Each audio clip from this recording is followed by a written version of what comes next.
الحمد للہ وکفا والصلاة والسلام علی عبادہ الذین اصطفا خصوصاً علی افضلہم وخاتم النبیین محمد الامین وعلی آلہ واصحابہ اجمعین. اعوذ باللہ من الشیطان الرجیم. بسم اللہ الرحمن الرحیم. قال اللہ عز وجل فی کتابہ الکریم: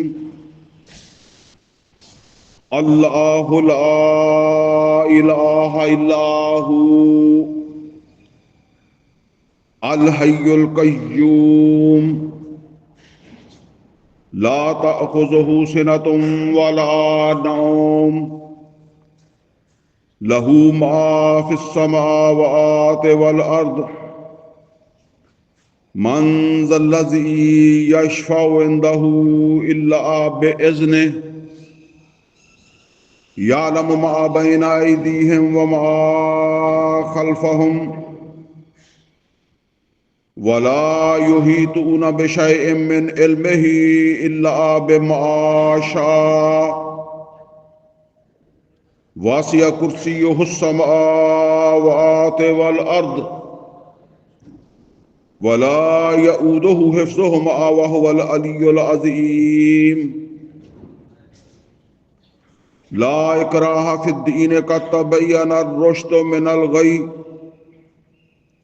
فمن یکفر بالطاغوت ویؤمن باللہ فقد استمسک بالعروۃ الوثقی لا انفصام لها واللہ سمیع علیم. اللہ ولی الذین آمنوا یخرجہم من الظلمات الی النور والذین کفروا اولیاؤہم الطاغوت یخرجونہم من النور الی الظلمات اولئک اصحاب النار ہم فیہا خالدون. صدق اللہ العلی العظیم. رب اشرح لی صدری ویسر لی امری واحلل عقدۃ من لسانی یفقہوا قولی. اللہم ارنا الحق حقا وارزقنا اتباعہ وارنا الباطل باطلا وارزقنا اجتنابہ. آمین یا رب العالمین. عزیز دوستو، آج ہمارا 12واں درس ہے. خصوصی درس قرآن کے حوالے سے یہ ہمارا 12واں درس ہے، اور اس درس کے لیے میں نے سورہ بقرہ کی 3 آیتیں پڑھی ہیں. آیت نمبر 255، 256 اور 257، 3 آیتیں جو ہے وہ پڑھی ہیں، اور اس کے حوالے سے انشاءاللہ آج کا ہمارا یہ درس ہے. یہ ہمارا جو آج کا درس ہے، اس کا موضوع یا عنوان جو ہے وہ ہے حاکمیت الہی اور طاغوت کا انکار. یعنی اللہ کی حاکمیت کا کیا مطلب ہے، اللہ کی حکمرانی کا کیا مطلب ہے، اور طاغوت کا انکار جو ہے اس کی کیا ضرورت ہے. یہ ہیں 2 چیزیں جس کو ہم نے جو وہ سمجھنا ہے. اب یہ سمجھ لیں جی کہ خاص طور پر جو پہلی آیت ہے، آیت نمبر 255، جسے ہم عام طور پر آیت الکرسی کہتے ہیں. یہ آیت الکرسی جو ہے، اس کا توحید کے حوالے سے بڑا مقام ہے. یہ بات نوٹ کر لیں کہ اللہ تعالیٰ کی ذات اور اللہ تعالیٰ کی صفات دونوں میں توحید درکار ہے. یعنی اللہ کی ذات کے حوالے سے بھی توحید کے اوپر کاربند ہونا، اور اللہ تعالیٰ کی صفات کے حوالے سے بھی. جس طرح اللہ تعالیٰ کی ذات میں شرک ہوتا ہے، اسی طریقے سے اللہ تعالیٰ کی صفات میں بھی شرک ہوتا ہے. اور جس طرح اللہ تعالیٰ کی ذات میں کسی نقص کا، کسی کمزوری کا، کسی جو ہے وہ رشتے کا ماننا، جس کی نفی کی ہے اللہ تعالیٰ نے سورہ اخلاص کے اندر، قل هو اللہ احد اللہ الصمد لم یلد ولم یولد ولم یکن لہ کفوا احد. یہ اس کا درس تو نہیں ہے اس کا، لیکن یہ میں نے اشارہ کیا. یہ اللہ کی جو ذات ہے اس کے حوالے سے توحید کا تقاضا ہے. قرآن حکیم کے اندر یہ بہت اونچا مقام ہے توحید کے حوالے سے. اسی طرح یہ سمجھ لیں کہ اللہ تعالیٰ کی صفات کے حوالے سے یہ جو آیت الکرسی ہے اس کا بہت اونچا مقام ہے. اچھا، اب یہ جو آیت ہے، آیت الکرسی جو ہے، اس کا جو پہلا، یوں سمجھ لیں کہ پہلا جملہ، اس کو ذرا سمجھ لیں، پھر ہم آگے انشاءاللہ جو ہے وہ چلتے ہیں. فرمایا اللہ لا الہ الا ہو. بس اس کو ذرا سمجھنے میں تھوڑا سا ٹائم ہمیں لگے گا. اللہ لا الہ الا ہو، اللہ وہ ہستی ہے جس کے سوا کوئی الہ نہیں ہے. یہاں جس بات کی طرف میں آپ کی توجہ کرانا چاہتا ہوں وہ کیا ہے کہ میں نے الہ کا ترجمہ الہی کیا ہے، اور عام طور پر ہمارے ہاں جو ترجمہ زیادہ چلتا ہے وہ کیا چلتا ہے؟ معبود. کلمے میں بھی یہی ہے نا کہ لا الہ الا اللہ، اللہ کے سوا کوئی معبود نہیں ہے. یہ جو ترجمہ ہے نا، یہ معبود والا، یہ مکمل نہیں ہے، ادھورا ہے. اس لیے کہ الہ جو ہے وہ اللہ تعالیٰ کی بہت ساری صفات جو ہیں ان کا مجموعہ ہے. تو جب ہم نے یہ کہہ دیا کہ اللہ کے سوا کوئی معبود نہیں ہے، تو پھر ہم نے تو، یعنی جب ہم نے الہ کا ترجمہ معبود کر دیا تو ہم نے تو صرف ایک صفت کا ذکر کیا نا. تو وہ مجموعہ جو ہے اس میں سے ایک صفت کا ذکر آپ نے کیا نا. اب اس کو یہ ذرا سمجھ لیں جی کہ عرب کے جو لوگ تھے، عرب کے لوگ 360 بت تو خانہ حرم کے اندر رکھ کر بیٹھے تھے نا. یہ کیا تھے؟ یہ اللہ نہیں تھے. تو یہ کیا تھے؟ یہ تھے الہ. اچھا، الہ تو پھر ایک ہوتا ہے، تو اس وجہ سے وہ ان کو کیا کہتے تھے؟ آلہہ. آلہہ جمع ہے، الہ کی جمع کیا ہے؟ آلہہ. چنانچہ قرآن کریم کے اندر اللہ تعالیٰ نے سورہ صاد کی آیت نمبر 5 میں اس کا ذکر فرمایا ہے. اچھا، اس آیت کو ہم بعد میں پڑھتے ہیں، ایک چیز اور سمجھ لیں. اب یہ جو کئی سارے آلہہ تھے، ٹھیک ہے نا، یہ کئی سارے جو آلہہ تھے، ان میں سے ہر ایک جو ہے اس کا کوئی وصف تھا. مثال کے طور پر ایک بت ہے، ایک الہ ہے جس کے بارے میں ان کا تصور یہ ہے کہ یہ روزی دیتا ہے. ایک اور الہ ہے جس کے بارے میں ان کا تصور ہے کہ یہ اولاد دیتا ہے. کوئی اور الہ ہے جو بیماری سے تندرستی دیتا ہے. کوئی اور الہ ہے جو سفر کے اندر تحفظ دیتا ہے. کوئی اور ہے جو روزی کو بڑھاتا ہے.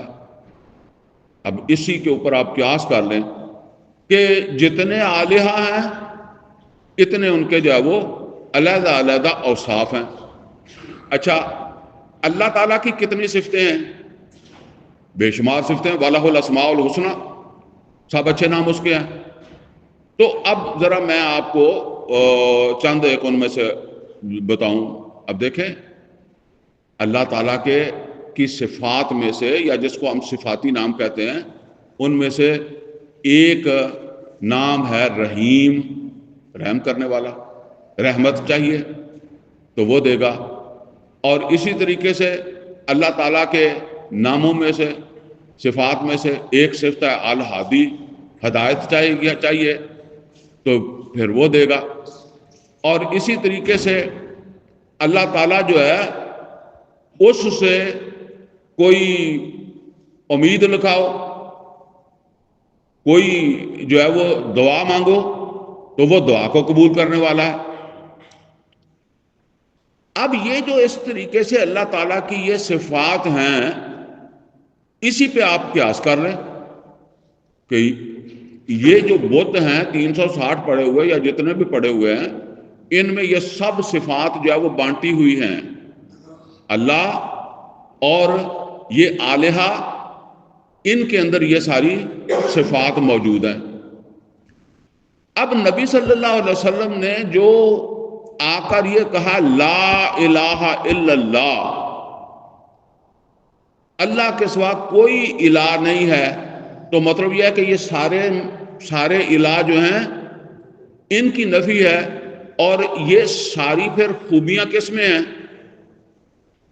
اس ایک الہ میں، یعنی وہ ایک الہ معبود بھی ہے، وہ ایک الہ رازق بھی ہے، وہ ایک الہ جو ہے وہ حاکم بھی ہے، اور وہی مسبب الاسباب ہے، اور وہی ہے جس کے اوپر تم تکلف کر جو ہے وہ جس کے اوپر تم بھروسہ کر سکتے ہو، توکل کر سکتے ہو، اور وہی تمہاری بیماری جو ہے وہ دور کرتا ہے، وہی مصیبت کو ٹالتا ہے۔ اب یہ ساری صفات کس میں آ گئی ہیں؟ ایک الہ میں۔ اچھا، یہ بات تھی جس کو بڑے تعجب کے ساتھ مکے کے لوگ کہتے تھے۔ سورہ صاد کی آیت نمبر 5 میں ہے، وہ کہتے ہیں اجعل الآلہۃ الہا واحدا،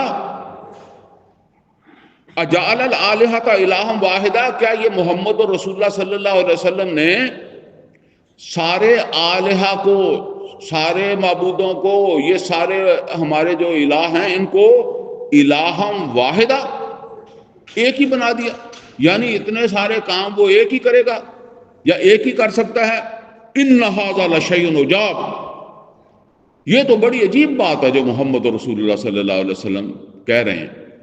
اچھا، یہ جو بات ہے نا جی، اس کو مزید آپ نے سمجھنا ہو تو بہت اہم مقام ہے سورہ نمل کا، آیت نمبر 60 سے لے کر آیت نمبر 64 تک، یہ 5 آیتیں بنتی ہیں۔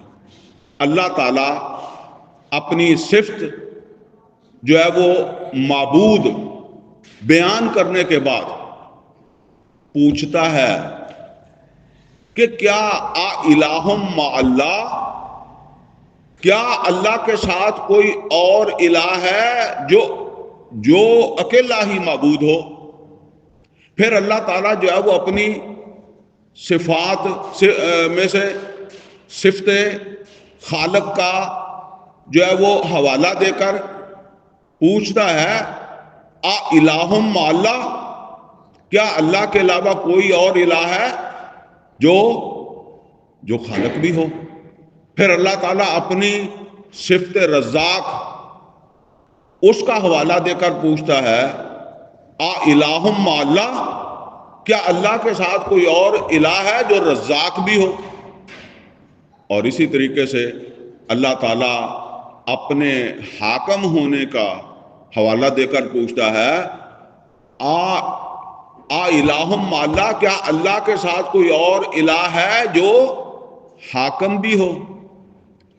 تو یہ جو سورہ نمل کی میں نے آپ کو جو ہے وہ آیات 60 تا 64 بتائی ہیں، 5 آیتیں، ان میں 5-6 صفات کا اللہ تعالیٰ نے ذکر کرنے کے بعد، یعنی ان کا حوالہ دے کر پھر سوال کیا کہ کیا اور کوئی الہ ہے جو اس صفت کا حامل ہو، یہ وصف رکھتا ہو؟ تو اب میں نے جو بات آپ کے سامنے رکھی ہے وہ یہ ہے کہ اللہ تعالیٰ جو ہے وہ ایسا الہ نہیں ہے کہ بس وہ صرف معبود ہو، اس کے علاوہ کوئی معبود نہیں ہے، اور اس کے علاوہ کوئی رازق نہیں ہے، اور اس کے علاوہ کوئی خالق نہیں ہے، اور اس کے علاوہ کوئی حاکم نہیں ہے۔ اچھا، یہ چاروں صفات خاص طور پر یہ سمجھ لیں، آج کے زمانے میں جسے ہم ریاست کہتے ہیں، حکمرانی کہتے ہیں، حکومت کہتے ہیں، اس کے ساتھ ان کا بڑا گہرا تعلق ہے۔ یہ جو ویسے وہاں 5 یا 6 صفات میں آئی ہیں سورہ نمل کی آیات میں، لیکن ان میں سے میں نے چار جو صفات ہیں ان کو ذرا آپ کو سمجھانا ہے، کیونکہ ان کا تعلق آج کے درس کے ساتھ ہے۔ مثلا پہلی ہے معبود۔ دیکھیں، معبود اصل کے اندر آج کا جو ایک معاشرہ ہے یا ریاست ہے، وہ اس کا اثر جو ہے وہ اس کے ایک گوشے کے اوپر جو ہے وہ پڑتا ہے۔ مثلا یہ ہے کہ ایک معاشرہ جو ہے اس کی اجتماعیت کہہ لیں، یا اس کا جو پورا ایک سٹرکچر ہے، معاشرتی سٹرکچر، اس میں ایک حصہ جو ہے وہ لوگوں کے عقائد یا لوگوں کے نظریات یا لوگوں کی عبادات سے متعلق ہوتا ہے۔ چنانچہ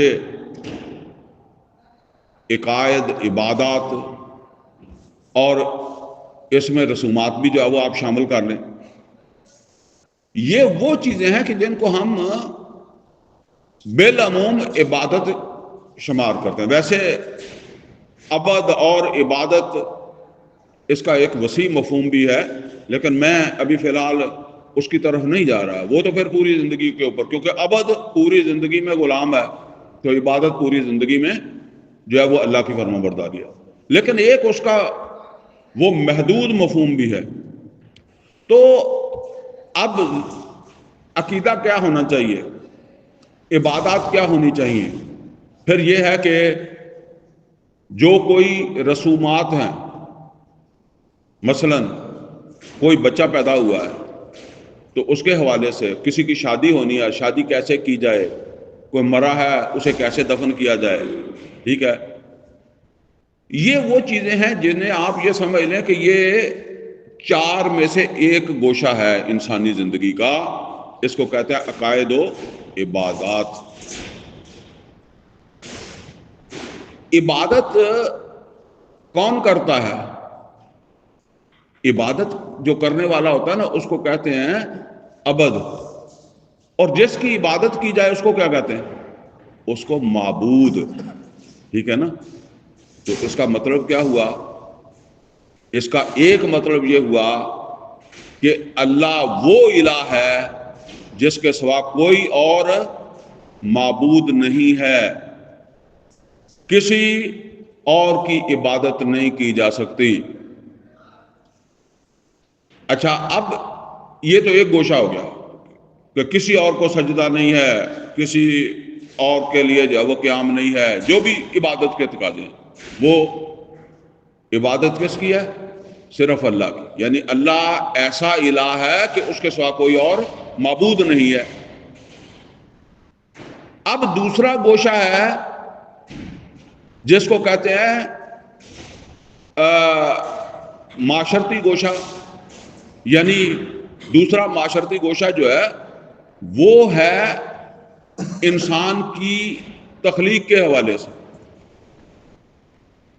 انسان جو ہے اس کو اللہ تعالیٰ نے تخلیق کیا ہے، اور معاشرتی سطح پر اللہ تعالیٰ کہتا ہے کہ تمام لوگ برابر ہیں، ان میں اونچ نیچ نہیں ہے۔ یہ فیصلہ کس نے کیا؟ اللہ نے کیا۔ کہاں کیا؟ سورہ حجرات میں فرمایا، یا ایھا الناس، لوگو، انا خلقناکم من ذکر و انثی، ہم نے تم کو پیدا کیا ہے ایک مرد اور ایک عورت سے، وجعلناکم شعوبا و قبائل، ہم نے تمہارے قومیں قبیلے بنا دیے۔ لیکن یہ قومیں قبیلے جو بنائے ہیں نا، یہ کوئی جو ہے نا وہ کوئی اس کی بنیاد کے اوپر تمہارا سٹیٹس نہیں طے ہونا، اس لیے کہ ان اکرمکم عند اللہ اتقاکم، تم میں سے اللہ کے نزدیک عزت والا وہ ہے جو زیادہ اللہ سے ڈرنے والا، زیادہ تقوی والا ہے۔ اچھا یہی بات ہے، اچھا یہ تقاضا، یہ فیصلہ کس نے کر دیا؟ خالق نے، جس نے سب کو پیدا کیا۔ اچھا اسی بات کو نبی صلی اللہ علیہ وسلم نے مزید تفصیل کے ساتھ جو ہے وہ سمجھایا۔ نبی صلی اللہ علیہ وسلم نے فرمایا لا فضل لعربی علی عجمی ولا لعجمی علی عربی ولا لاحمر علی الاسود ولا لاسود علی الاحمر الا بالتقوی کلکم بنو آدم و آدم من تراب۔ نبی صلی اللہ علیہ وسلم نے فرمایا کالے کو گورے کے اوپر، گورے کو کالے کے اوپر، عربی کو اجمی کے اوپر، اجمی کو عربی کے اوپر کوئی فضیلت نہیں ہے۔ اور فضیلت اگر ہے تو اس کی بنیاد کیا ہے؟ تقوی ہے۔ ظاہر ہے وہ کالا تقوی والا بھی ہو سکتا ہے، گورا بھی تقوی والا ہو سکتا ہے، ٹھیک ہے نا، وہ تو کوئی بھی ہو سکتا ہے۔ اور سب کے ساتھ تم آدم کی اولاد ہو، اور آدم مٹی سے بنا تھا، تو تمہارے اندر اکڑ کہاں سے آ گئی، تکبر کہاں سے آ گیا، بڑائی کہاں سے آ گئی، جیسے ہم کہتے ہیں نا، وہ کہاں سے تمہارے اندر جو ہے وہ آ گئی؟ تو اب یہ سمجھ لیں کہ خالق کا تقاضا کیا ہے، یعنی اللہ وہ الہ ہے جس کے بغیر جس طرح کوئی معبود نہیں ہے اسی طرح کوئی خالق نہیں ہے۔ تو اب خالق کا تقاضا کیا ہے کہ تمام لوگ برابر ہیں، اسے کہتے ہیں مساوات۔ اچھا یہ مساوات کو بھی سمجھ لیں، مساوات کا یہ مطلب نہیں ہے کہ آپ یہ سمجھیں کہ جی ایک آدمی کسی دفتر کے اندر کام کرتا ہے، آفیسر ہے، ایک چپڑاسی ہے، تو ان کو ایک جیسی تنخواہ ملنی چاہیے، باقی سارے معاملات ایک جیسے ہوں گے، یہ نہیں ہے اس کا مطلب۔ اس کا اصل میں مطلب کیا ہے؟ اس کا اصل مطلب جو ہے نا وہ یہ ہے کہ یہ جو تمام انسان ہیں ان کی جان برابر ہے۔ مثلا کوئی غریب، کوئی امیر، کوئی گورا، کوئی کالا، کوئی لمبے قد کا، کوئی چھوٹے قد کا، جان کی قیمت سب کی کیا ہے؟ برابر ہے۔ عزت سب کی برابر ہے۔ اگر کسی جگہ نوکری کی ضرورت ہے تو وہاں کوئی سفارش نہیں چلے گی، کوئی رشوت نہیں چلے گی۔ میرٹ کے اوپر اگر غریب آ گیا تو اس کو وہ نوکری مل جائے گی، اور امیر آ گیا تو اس کو مل جائے گی۔ اسی طریقے سے اگر کسی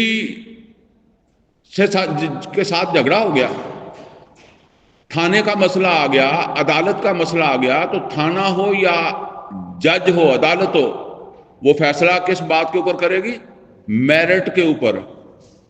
کسی کو غریب دیکھ کر، کسی کو کمزور دیکھ کر، کسی کو جو ہے وہ گورا دیکھ کے، کالا دیکھ کے، پنجابی دیکھ کے، سندھی دیکھ کے، بلوچ دیکھ کر، پختون دیکھ کر فیصلہ نہیں کرے گی، یورپین دیکھ کر یا پاکستانی دیکھ کر فیصلہ نہیں کرے گی۔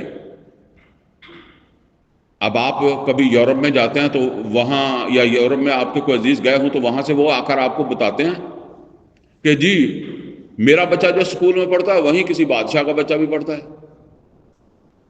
تو اب یہ ہے مساوات۔ باقی بادشاہ بادشاہ ہے، عام آدمی عام آدمی ہے۔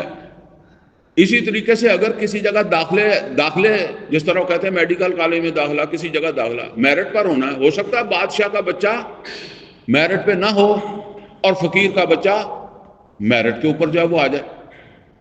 جج کے سامنے چلے جائیں، کوئی بادشاہ ہو، کوئی دولت مند ہو، کوئی با اثر ہو، اس کا لحاظ نہیں ہے۔ لحاظ کس چیز کا ہے؟ میرٹ کا۔ یہ بات ہے جو اللہ تعالیٰ فرماتا ہے۔ اور جو ہمارے پھر جو بھی خلفاء، خاص طور پر خلفاء راشدین، ان کے تو بہت مثالیں ہیں نا، کہ جو ہے نا وہ جج نے کس طریقے سے علی رضی اللہ تعالیٰ عنہ اور یہودی کے درمیان جو ہے وہ فیصلہ کیا، بہت ساری مثالیں ہیں۔ یہ ہے کہ اللہ وہ الہ ہے کہ جس کے سوا کوئی اور خالق نہیں ہے۔ اچھا جس طریقے سے ہم نے یہ مانا کہ اللہ وہ الہ ہے جس کے سوا کوئی معبود نہیں ہے، تو اب ہم نے کیا فرض کر لیا کہ سجدہ کرنا ہے تو اسی کو کرنا ہے، رکوع کرنا ہے تو اسی کے آگے کرنا ہے، عبادت کرنی ہے تو کس کی کرنی ہے؟ اسی کی کرنی ہے۔ تو پھر جب اللہ کو خالق مانا ہے تو پھر اس کا کیا مطلب ہے کہ پھر ہم تفریق نہیں کریں گے، پھر ہم کالے گورے کی تفریق نہیں کریں گے، اور وہ اگر اسلامی حکومت ہوگی تو پھر وہ کالے گورے کی تقسیم کو، بڑے چھوٹے کی تقسیم کو، اونچ نیچ کو ختم کر دے گی۔ یہ جو کہتے ہیں نا ہندوؤں کے اندر اونچ نیچ تھی، اس کو ختم کر دے گی، اس کے لیے سب انسان برابر ہیں۔ اچھا، اب یہاں ایک میں آیت آپ کو اور بھی سنا دوں، سورہ نساء کی جو پہلی آیت ہے، یا ایھا الناس اتقوا ربکم الذی خلقکم من نفس واحدہ وخلق منہا زوجہا وبث منہما رجالا کثیرا ونساء واتقوا اللہ الذی تساءلون بہ والارحام ان اللہ کان علیکم رقیبا۔ اس میں بھی یہی بات اللہ تعالیٰ کا تھا کہ ہم نے تمہیں ایک جان سے پیدا کیا، ایک مرد اور عورت سے تم کو جو ہے وہ پھیلایا، تم میں کوئی بڑا چھوٹا نہیں ہے، اور ہم دیکھ رہے ہیں کہ تم اس بات کا لحاظ کرتے ہو، ان اللہ کان علیکم رقیبا، مطلب تم اس بات کا لحاظ نہیں کرو گے تو پھر اللہ تعالیٰ تم سے پوچھے گا الخلق عیال اللہ، تم نے یہ تفریق کیسے پیدا کر دی، تم نے کسی کو بڑا، کسی کو چھوٹا، کسی کو عزت والا، کسی کو کیسے سمجھ لیا۔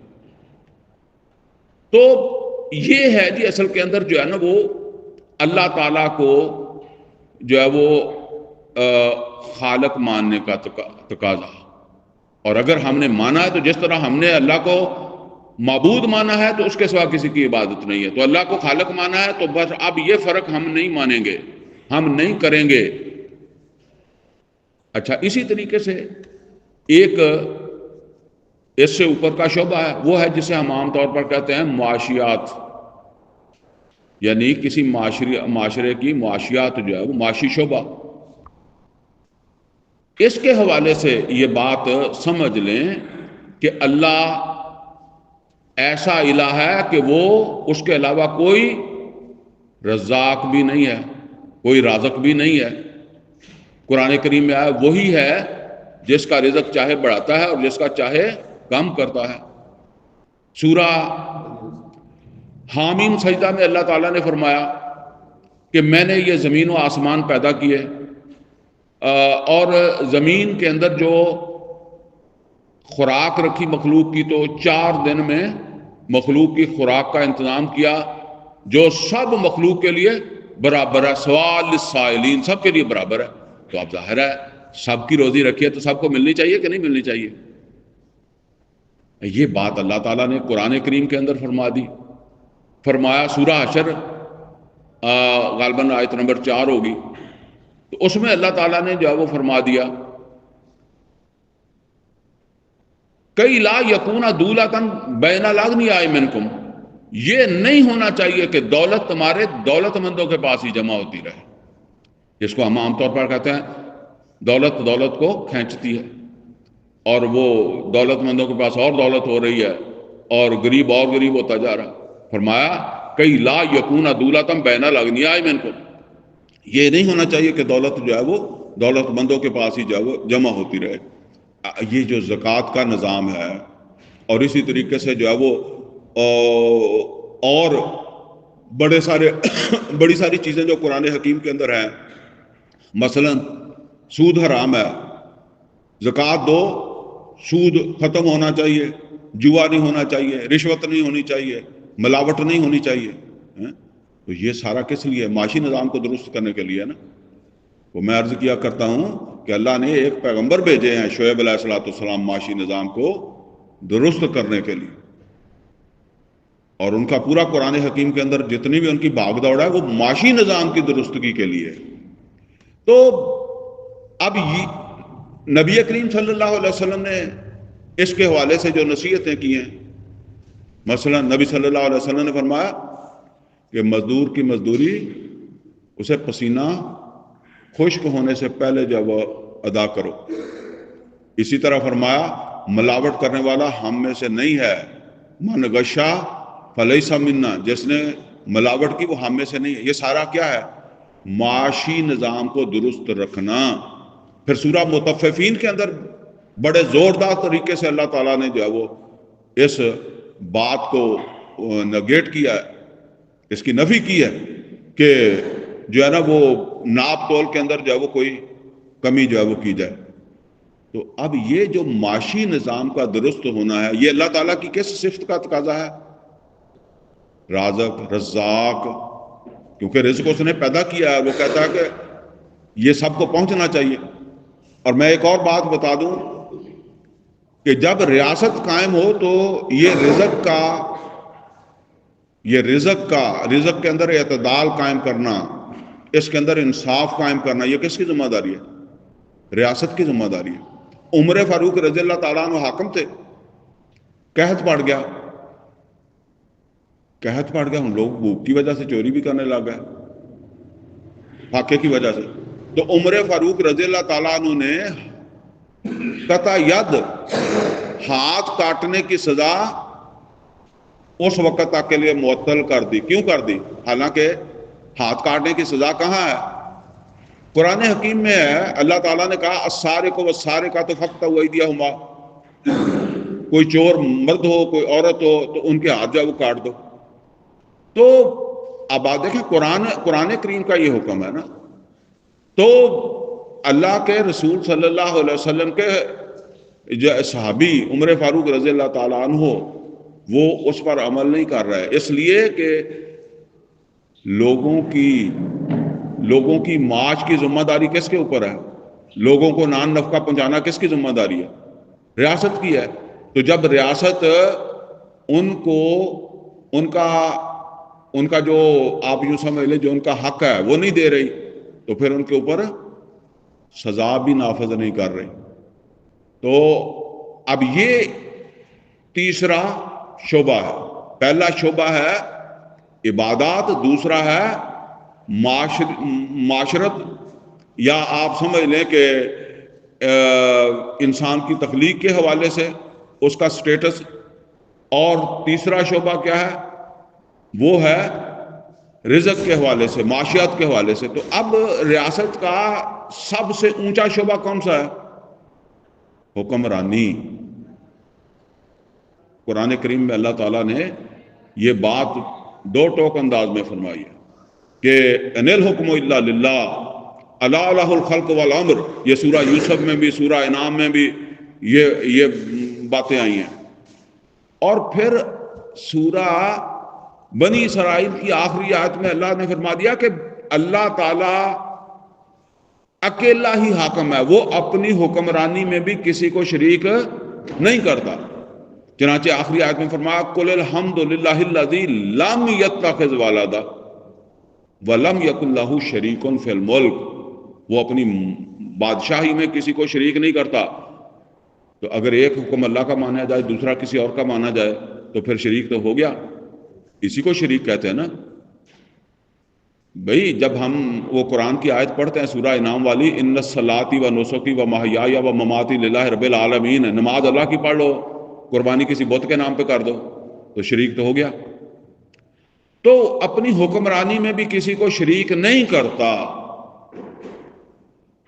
اب یہ سمجھ لیں حاکم ہے اللہ، اسی کی حاکمیت، اور انسان کو اس نے اپنا نائب یا خلیفہ بنایا ہے اور وہ اللہ کے فیصلوں کو نہیں بدل سکتا. ہاں جہاں اللہ کی طرف سے یا اللہ کے رسول کا فیصلہ نہیں آیا تو وہاں پھر وہ رسول اللہ صلی اللہ علیہ وسلم کی تعلیمات اور اللہ تعالیٰ کی جو بھی تعلیمات ہیں ان کی روشنی میں کوئی نئے ماحول میں فیصلہ کر سکتا ہے. مثال کے طور پر دیکھیں ہمارے نبی صلی اللہ علیہ وسلم کے زمانے میں کوئی گاڑیاں ہوتی تھی اس طرح سڑکیں بنی ہوئی ہوتی تھی تو نہ کاریں ہوتی تھی، نہ لائسنس ضروری ہوتے تھے، نہ نکاح نامے ہی ہوتے تھے. نبی صلی اللہ علیہ وسلم کے زمانے میں نکاح نامے ہوتے تھے؟ نہیں ہوتے تھے. منہ زبانی ہو جاتا تھا جو بھی ہوتا تھا. لیکن وقت کے ساتھ اب چل سکتا ہے یہ منہ زبانی والا کام. اب آپ کہیں جی نبی صلی اللہ علیہ وسلم کے زمانے میں تو پٹواری ہوتا ہی نہیں تھا، میں کیوں لوں پٹواری سے جو ہے وہ فرض؟ ٹھیک ہے نا. تو یہ جو اس وقت کا زمانہ ہے اس کے اعتبار سے، یعنی اس وقت کے اعتبار سے جو مطلب یہ ہے کہ قوانین ہیں ان کو بنایا جا سکتا ہے، لیکن کسی قانون کو بناتے ہوئے کسی اصول کو طے کرتے وقت اللہ اور اس کے رسول کی تعلیمات جو ہیں ان کی خلاف ورزی نہیں ہوگی. لا طاعۃ لمخلوق فی معصیت الخالق. تو یہ 4 شعبے ہیں جی ایک ریاست کے، جن میں پہلا سب سے نیچے والا کیا ہے؟ وہ ہے عبادات، اور اس کا تعلق اللہ تعالیٰ کی صفت معبود کے ساتھ. اور دوسرا ہے معاشرت میں لوگوں کا سٹیٹس، وہ ہے مساوات کا، اور وہ جو ہے اللہ تعالیٰ کی صفت خالق جو ہے اس کا تقاضا ہے. اور معاش کے حوالے سے تمام لوگوں کو ان کی بنیادی ضروریات ملنی چاہیے، یہ اللہ تعالیٰ کے رازق ہونے کا تقاضا ہے. اور اللہ کے علاوہ کسی کا حکم نہیں ہے، اور کوئی اللہ تعالیٰ کے حکم کو بدل نہیں سکتا، یہ اللہ تعالیٰ کے حاکم ہونے کا تقاضا ہے. اور جب ہم کہتے ہیں لا الہ الا اللہ، اللہ کے سوا کوئی الہ نہیں ہے، تو اس میں الہ میں جہاں دوسری صفات ہیں تو ان میں ایک صفت معبود بھی ہے، ایک صفت خالق بھی ہے، ایک صفت رازق بھی ہے، اور ایک صفت حاکم بھی ہے. اب میں جو بات آپ سے کہنے والا ہوں نا، ذرا توجہ سے سمجھ لیں کہ یہ جو آیت الکرسی ہے، یہ اب فیصلہ آپ نے کرنا ہے کہ اس میں اللہ تعالیٰ کی صفت معبود کی بات ہو رہی ہے، یا اللہ تعالیٰ کی صفت خالق کی بات ہو رہی ہے، یا اللہ تعالیٰ کی صفت رازق کی بات ہو رہی ہے، یا اللہ تعالیٰ کی صفت حاکم کی بات ہو رہی ہے. اور میں آپ کو بتاؤں کہ یہ سب سے اونچی صفت حاکم کی بات ہو رہی ہے. اس میں معبود والی کوئی بات نہیں ہے، عبادت کے حوالے سے کوئی چیز نہیں ہے آیت الکرسی میں. اور ہم جب یہ ترجمہ کر لیتے ہیں تو پھر ہم پوری بات کو سمجھ نہیں پاتے. اب جب آپ نے اس آیت کو سمجھ لیا، پھر آگے طاغوت کے حوالے سے جو بات آ رہی ہے وہ بھی سمجھ آ جائے گی.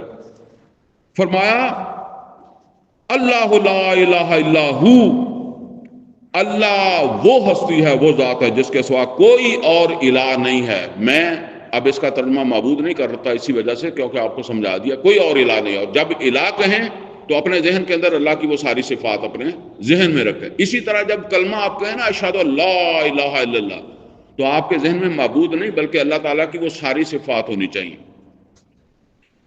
تو فرمایا کہ اللہ لا الہ الا ہو، اللہ وہ ہستی ہے جس کے سوا جو ہے وہ کوئی اور معبود نہیں ہے. الحی القیوم، وہ ایک زندہ وجود ہے اور تمام نظام کائنات کو قائم کرنے والا ہے، کھڑا کرنے والا ہے، چلانے والا ہے، جیسے آپ سمجھیں. لا تأخذہ سنۃ ولا نوم، نہ اسے نیند آتی ہے نہ اسے اونگ آتی ہے. بھئی ایک آدمی، ایک ڈرائیور جو گاڑی چلاتا ہے، اسے نیند اونگ آ جاتی ہے نا. تو نیند اونگ اگر آ جائے گی تو کیا ہوگا؟ حادثہ ہوگا. یہ بتایا جا رہا ہے اسے نیند اونگ نہیں آتی. اچھا جب ڈرائیور کو نیند اونگ آتی ہے تو وہ کیا کہتا ہے؟ وہ ہیلپر کو بلاتا ہے، وہ کہتا ہے جی یار میری آنکھ بند ہو رہی ہے، تھوڑی دیر تم چلا لو. تو اگر اللہ کی بھی آنکھ بند ہو تو پھر وہ کسی دوسرے کو ساتھ ہیلپر رکھے نا. یہ بتایا جا رہا ہے لا تأخذہ سنۃ ولا نوم، نہ اسے نیند آتی ہے نہ اونگ آتی ہے. لہو ما فی السماوات و ما فی الارض، اور اسی کی ملکیت ہے جو کچھ بھی ہے آسمانوں میں زمین میں. یعنی ایک تو یہ ہے کہ وہ بس والے کی نہیں عام طور پر ہوتی، ڈرائیور کی نہیں ہوتی. بس ڈرائیور کی نہیں ہوتی، وہ بس کا مالک کوئی اور ہوتا ہے، ڈرائیور کوئی اور ہوتا ہے. وہ بات ہے. اللہ تعالیٰ فرماتا ہے کہ یہ میری اپنی ہے، میں نے کسی سے لی نہیں ہے، کسی سے چھینی نہیں ہے. یہ کائنات جس کو میں چلا رہا ہوں. من ذا الذی یشفع عندہ الا باذنہ، تو کس کی مجال ہے جو کوئی اس کے سامنے کسی کی سفارش کرے اس کی اجازت کے بغیر. یعنی یہ ساری کائنات اس کی کیا ہے؟ محکوم ہے. وہ حاکم ہے تو یہ کیا ہے؟ محکوم ہے. کس کی مجال ہے؟ سب محکوم ہے. کس کی مجال ہے جو اس کے سامنے اجازت کسی کی سفارش کرے اللہ باذن. ویسے یہاں پر درس پورا ہو سکتا ہے ایک اور بھی، لیکن آج ہمارے پاس وقت نہیں ہے. پھر کسی وقت سے یہ جو اللہ باذن کا استثناء دیا گیا نا، تو یہ کیا ہے؟ یعلم ما بین ایدیہم وما خلفہم، وہ تو ہر ایک کے آگے پیچھے کو جانتا ہے. کیا مطلب ہے؟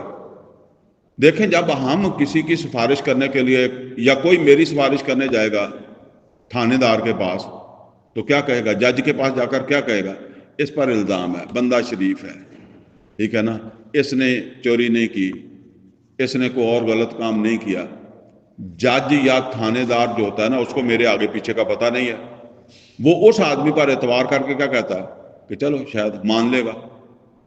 اگر اس جج کو میرے بارے میں زیادہ علم ہو سفارشی کے مقابلے میں، تو وہ کیا کہے گا؟ تو کہتی سفارش کر دیں، میں تجھ سے زیادہ جانتا ہوں اس کو. اللہ تعالیٰ فرماتے ہیں اچھا کبھی کسی نے آ کر وہاں اس طرح کہا کہ جی یہ چور ہے میں سفارش کرتا ہوں، یہ زانی ہے میں سفارش کرتا ہوں، یہ قاتل ہے میں سفارش کرتا ہوں؟ نہیں، یہ ایسے ہی کہتا ہے کہ آپ کو معلوم نہیں ہے، یہ محلے والے اس کے دشمن ہیں، اس کی مخالفت میں اس پر ایف آئی آر کٹوا دی. فرمایا یعلم ما بین ایدیہم وما خلفہم، وہ سفارشی اور وہ جو مجرم جس کی سفارش کسی نے کرنی ہے، وہ تو ان دونوں کے آگے پیچھے کو جانتا ہے. ولا یحیطون بشیء من علمہ الا بما شاء، اور یہ نہ وہ سفارشی، نہ وہ مجرم، نہ اس کی مخلوق میں کوئی اور اس کے علم کا احاطہ ہی نہیں کر سکتا کہ اس کا کتنا علم ہے. الا بما شاء، بس اپنے علم میں سے وہ دے بھی دیتا ہے، جس کو بھی دیتا ہے اپنے علم میں سے دیتا ہے. واسع کرسیہ السماوات والارض، اور اس کی حکومت آسمان اور زمین ہر جگہ کے اوپر جو وہ محیط ہے، ہر جگہ اس کا اقتدار ہے. اچھا ساتھ ساتھ آپ ذرا غور کرتے جائیں کہ یہاں معبود والی بات کہاں آئی ہے؟ جب ہم ترجمہ معبود کر لیتے ہیں تو یہاں تو حاکم کی بات آ رہی ہے، معبود کی بات تو نہیں آ رہی آیت الکرسی میں. واسع کرسیہ السماوات والارض، اور اس کی حکومت، اس کا اقتدار پھیلا ہوا ہے آسمان و زمین کے اوپر. ولا یعودہ حفظہما، اب دیکھیں دوبارہ، اور اس حکومت کو چلانے سے وہ تھکتا بھی نہیں ہے. حاکم بھی تھک جاتا ہے نا حکومت کے کام کرتے کرتے، نہیں. ولا یعودہ حفظہما، اس کو اس کی حفاظت، اس کی نگرانی، اس کا چلانا تھکاتا نہیں ہے جو اسے کسی کی ہیلپ کی لوڑ ہو. یہ بار بار اللہ کیوں فرماتا ہے کہ تم، وہ مکے والے لوگ جو وہ ان معبودوں کو اللہ کے ہیلپر ہی مانتے تھے نا، کہ اللہ نے ان کو اختیار دیا ہے. تو اللہ تعالیٰ یہاں فرماتا ہے کہ وہ تھکتا نہیں ہے، اس کو تھکاتی نہیں ہے ان کی حفاظت. وَهُوَ الْعَلِيُّ الْعَظِيمُ، اور وہ بہت بلند اور بڑی عظمت والا ہے. اب ذرا دیکھیں یہ آیت الکرسی آیت نمبر 255، اس کو سمجھ کر آپ آگے چلیں. کیا فرمایا؟ فرمایا لا اکراہ فی الدین، دین میں کوئی زبردستی نہیں ہے، تم اس کو حاکم مانو یا نہ مانو، ٹھیک ہے نا، تمہارے ساتھ زبردستی نہیں ہے. یہ نوٹ کر لیں، کسی کو منوانے میں زبردستی نہیں ہے. یہ جو بھی جہاد ہے نا، یہ تو اصل کے اندر جو ہے وہ زیر کرنے کے لیے ہے. باقی اگر کوئی مفتو ہے اور وہ ایمان نہیں لانا چاہتا تو نہ لائے، ٹھیک ہے نا. البتہ یہ ہے کہ وہ اس ریاست میں ذمہ بن کر رہے گا نا، یوت الجزیۃ عن ید وہم صاغرون، تو باقی اس کا بدلہ نہیں جائے گا، زبردستی نہیں ہوگی. تو یہاں فرمایا کہ لا اکراہ فی الدین، دین کے اندر زبردستی نہیں ہے. قد تبین الرشد من الغی، جبکہ سرکشی اور ہدایت، رشد اور سرکشی اللہ نے بڑی واضح کر دی ہے، یعنی بڑے اچھے طریقے سے سمجھا دی ہے. اس کے بعد زبردستی تو تمہارے ساتھ نہیں ہوگی. اصل میں اس کے پس منظر میں یہ سمجھ لیں، یہ آیتیں نازل ہو رہی ہیں جب بدر کی آگے بدر کھڑی ہے اور کچھ لوگ جو ہے وہ میدان میں نہیں جانا چاہتے. وہ سورہ بقرہ میں آئی نا آیت، کتب علیکم القتال وہو کرہ لکم، تم کو اچھا نہیں لگتا. بتایا اللہ کو حکمران مانو اور اللہ تعالیٰ کی حکمرانی قائم کرنے کے لیے جہاد کرو، اور نہیں کرتے تو زبردستی نہیں ہوگی۔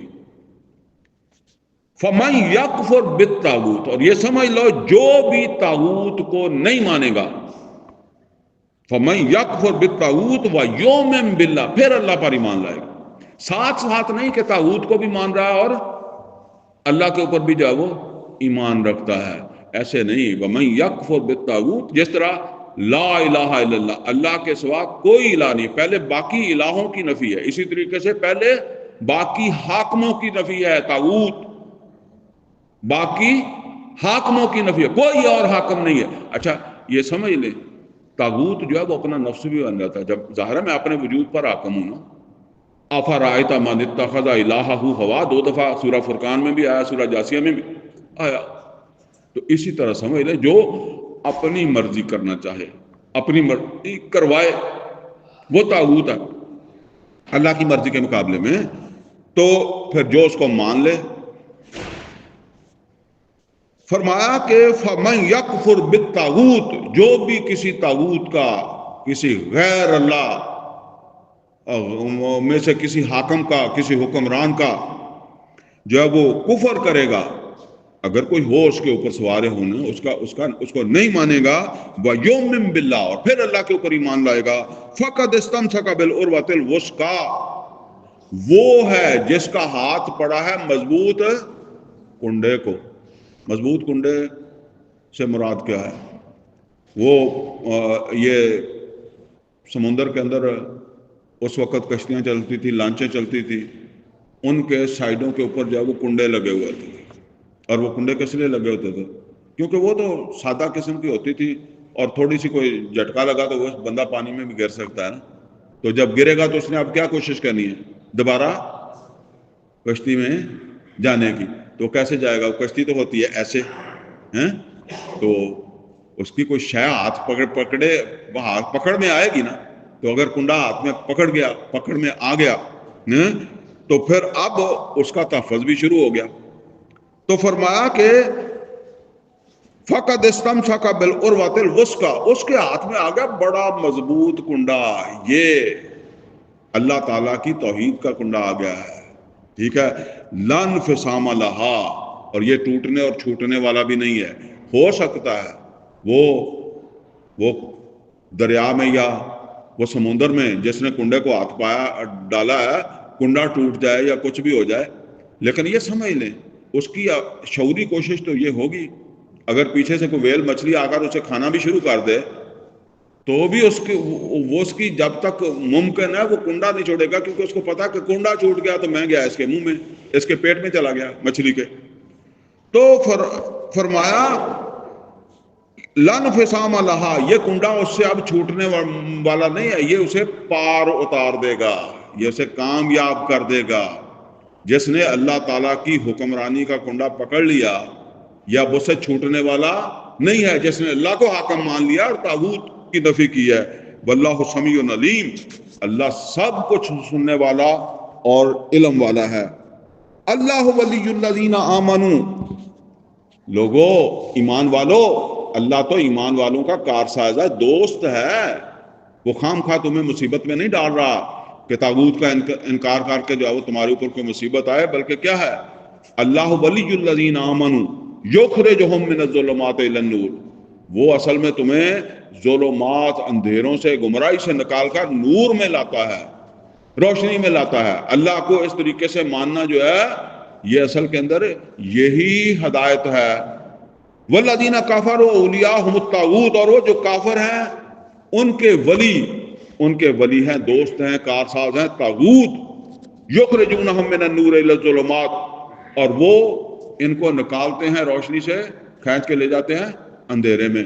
وہ جس طرح کہتے ہیں نا کہ علامہ اقبال کا وہ ایک شعر ہے نا کہ نیند سے، خواب سے بیدار ہوتا ہے اگر محکوم تو پھر سلا دیتی ہے اس کو حکمران کی ساحری۔ کوئی نکلنا بھی چاہے طاغوت کے چنگل سے تو پھر اسے، وہ جس طرح بچہ اٹھنے لگے تو ماں تھوڑا تھوڑا اس کو تھاپڑ دیتی ہے، تو یہ پھر اسے نئی کہانیاں سنا کر وہیں رکھتے ہیں، اس سے نکلنے سے روک لیتے ہیں۔ تو فرمایا یخرجونہم من النور الی الظلمات اولئک اصحاب النار، اور جو پھر ان کے تھاپڑنے پر سو گئے وہی آگ میں جائیں گے. جنہوں نے ہوش آ گیا تھا لیکن پھر وہ جو ہے وہ ان کے سمجھانے کے اوپر بیٹھے رہے اور طاغوت کا انکار نہیں کیا، طاغوت کی مخالفت نہیں کی. فرمایا اولئک اصحاب النار ہم فیہا خالدون، اور وہ طاغوت کے ساتھ سازگاری کرنے والے تو اس میں رہیں گے ہمیشہ ہمیش آگ کے اندر. یہ سمجھ لیں جی کہ یہاں میں بس چند منٹوں کے اندر ایک ضروری بات آپ سے جو ہے وہ کر دوں کہ طاغوت مختلف قسموں کا ہے. لہذا مثلا یوسف علیہ السلام مصر گئے تو وہاں کیا تھا؟ طاغوت تھا کہ نہیں تھا؟ طاغوت تھا. یوسف علیہ السلام نے اپنی تبلیغ جاری رکھی، جیل کے اندر بھی جاری رکھی، اس کے ساتھ جنگ تو نہیں کی. موسیٰ علیہ السلام فرعون کے سامنے گئے، فرعون کے ساتھ جنگ تو نہیں کی. جب نکلے ہیں تو کیسے نکلے ہیں؟ چوری، راتوں رات. پھر ہوا تو اللہ نے ان کو غرق کر دیا، فرعون کو، اس کے لشکر کو واقع، ورنہ موسیٰ علیہ السلام نے تو کوئی لڑائی نہیں کی. پھر جب موسیٰ علیہ السلام آ گئے ہیں، پھر آگے ایک اور طاغوت آ گیا. وہ طاغوت کون تھا؟ وہ فلسطین کے اندر جو لوگ آباد تھے، جو حکمران تھے، جن کے ساتھ موسیٰ علیہ السلام نے اپنے 600 بندوں کو کہا کہ ان کے ساتھ لڑو. انہوں نے کیا کہا؟ فاذا بانتا ربک فقاتلا ہاہنا انا ہاہنا قاعدین. تو طاغوت وہاں بیٹھا رہا. موسیٰ علیہ السلام نے کہا اے اللہ میرا اپنے اور اپنے بھائی کے علاوہ کسی پر زور نہیں چلتا. تو کیا اللہ نے کہا کہ دونوں جا کے لڑو؟ نہیں کہا نا. اسی طریقے سے جو ہے وہ سمجھ لیں کہ نبی کریم صلی اللہ علیہ وسلم مکہ کے اندر 13 سال رہے ہیں اور کوئی 150-200 بندہ بھی تھا، لیکن اللہ نے تو نہیں کہا لڑو، لڑائی کا حکم نہیں دیا. لڑائی کا حکم کب دیا؟ دیکھیں، دعوت و تبلیغ کا حکم بار بار دیا، ٹھیک ہے نا. اس دعوت و تبلیغ میں بھی طاغوت کا انکار ہے، یہ کرو. لیکن لڑائی کا حکم کب دیا؟ جب اللہ تعالیٰ کی حکمت کے اندر مسلمان لڑنے کے قابل تھے تو اللہ تعالیٰ نے جو ہے وہ دیا، حکم دیا. لہٰذا اصل میں چونکہ ان چیزوں کو ہم اس طریقے سے سمجھتے نہیں ہیں، ہم دو ہی چیزیں جو ہے وہ جانتے ہیں کہ پھر طاغوت کا انکار تو پھر یہ ہے کہ بندہ جنگ کرے، اور جنگ ہم کرنے کے قابل بھی نہیں ہوتے. آج کل کے دور میں پھر آپ کیا سمجھتے ہیں کہ یہ جو BLA والے ہیں اس سے زیادہ آپ طاقتور ہو جائیں گے؟ انہوں نے مار مار کے انہوں نے باندر بناتا، ٹھیک ہے نا. تو یہ بات سمجھ لیں. اس بات کا پھر جو بھی آپ کی قیادت ہے، اکیلے بندے نے تو جہاد نہیں کرنا ہے، قتال نہیں کرنا نا، اس نے فیصلہ کرنا ہے نا. تو وہ سمجھدار لوگ ہیں، وہ سوچ سمجھ کے فیصلہ کریں گے. نبی صلی اللہ علیہ وسلم کی جو حدیث ہے وہ کیا ہے؟ من را منکم منکرن فلیغیرہ بیدہ. تم میں سے جو کوئی کسی برائی کو دیکھے، تو برائی سب سے بڑی برائی تو یہاں پتہ چلا طاغوت ہے، تو اسے طاقت کے ساتھ روکے. طاقت نہیں ہے فَإِن لَمْ يَسْتَطِعْ فَبِلِسَانِهِ، طاقت نہیں ہے تو زبان کے ساتھ ہے. مطلب یہ ہے کہ اس کی تبلیغ، یہ لوگوں کو شعور تو ہونا چاہیے نا، اور اپنی ذات کی حد تک تو اس طاغوت کے ساتھ کوئی سازگاری اختیار نہ کرے نا. اپنی ذات کی حد تک طاغوت کے ساتھ سازگاری اختیار نہ کریں، لوگوں کو اس کا جو ہے وہ شعور دیں. باقی اللہ تعالیٰ حالات پیدا کرے گا تو پھر اگلی بات ہے، نہیں تو پتہ نہیں. اللہ تعالیٰ نوح علیہ السلام، شعیب علیہ السلام، لوط علیہ السلام اور کتنے پیغمبر ہیں جنہوں نے کوئی ایسا تو الجھن میں تو نہیں مبتلا ہو کہ نہیں جی اب کسی کے گلے ہی ہم نے پڑ جانا ہے. تو لہٰذا یہ بات سمجھ لیں، میں نے کافی سارے پیغمبروں کا حوالہ آپ کو دیا ہے اور نبی صلی اللہ علیہ وسلم کی حیات میں سے بھی دیا ہے. تو یہ تو نبی صلی اللہ علیہ وسلم نے یہ نہیں کہا کہ تمہارے پاس طاقت نہ ہو تو پھر کسی کے گلے جا کے پڑ جاؤ. فرمایا فَإِن لَمْ يَسْتَطِعْ فَبِلِسَانِهِ، تو زبان کے ذریعے سے دعوت و تبلیغ ہے، شعور پیدا کرو، ٹھیک ہے. ہاں اپنی حد تک اس کے ساتھ کوئی تعاون نہ کرو، لوگوں کو بھی بتاؤ کہ یہ تعاون جو ہے یہ جہنم میں لے جائے گا. اور اس سے اگلی بات بھی نبی صلی اللہ علیہ وسلم نے فرمائی، ہو سکتا ہے وہی سی ٹی ڈی والا تمہارے گھر میں آ کے بیٹھ جائے تو پھر اپنے دل میں برا سمجھو، ٹھیک ہے نا. پھر تیسری بات یہ بھی ہے کہ وَإِلَّمْ يَسْتَطِعْ فَبِقَلْبِهِ، اب بول بھی نہیں سکتا جب تو آپ کو اتنا ہی خطرہ ہو جائے کہ جی یہاں تو میں سانس بھی اونچا لوں تو وہ بھی کوئی دیکھ رہا ہوگا، تو فَإِلَّمْ يَسْتَطِعْ فَبِقَلْبِهِ، تو اپنے دل میں اس کو جو ہے وہ برا سمجھو. البتہ یہ فرمایا ذالک اضعف الایمان، یہ ایمان کا جو ہے وہ کمزور ترین جو ہے وہ درجہ ہے. تو یہ سمجھ لیں طاغوت کا انکار کرنا ہے، لیکن اس کا درس کا یہ مطلب نہیں ہے کہ آپ یہ سمجھیں کہ بس یہاں سے باہر نکل کے آپ کسی نہ کسی کے گلے لگیں گے، ٹھیک ہے نا. تو البتہ یہ درمیان والی جو بات ہے، جو فرمایا کہ اپنی زبان سے پھر دعوت و تبلیغ ہے، اس میں پورا زور لگائیں، پوری بات سمجھائیں، اور ہمیں نہیں معلوم اللہ تعالیٰ کہاں سے رستہ پیدا کر دے گا، ٹھیک ہے نا. اللہ سے دعا ہے اللہ ہمیں قرآن کا فہم عطا فرمائے، عمل کی توفیق عطا فرمائے. اقول قولی ھذا واستغفر لي ولکم ولسائر المسلمین والمسلمات.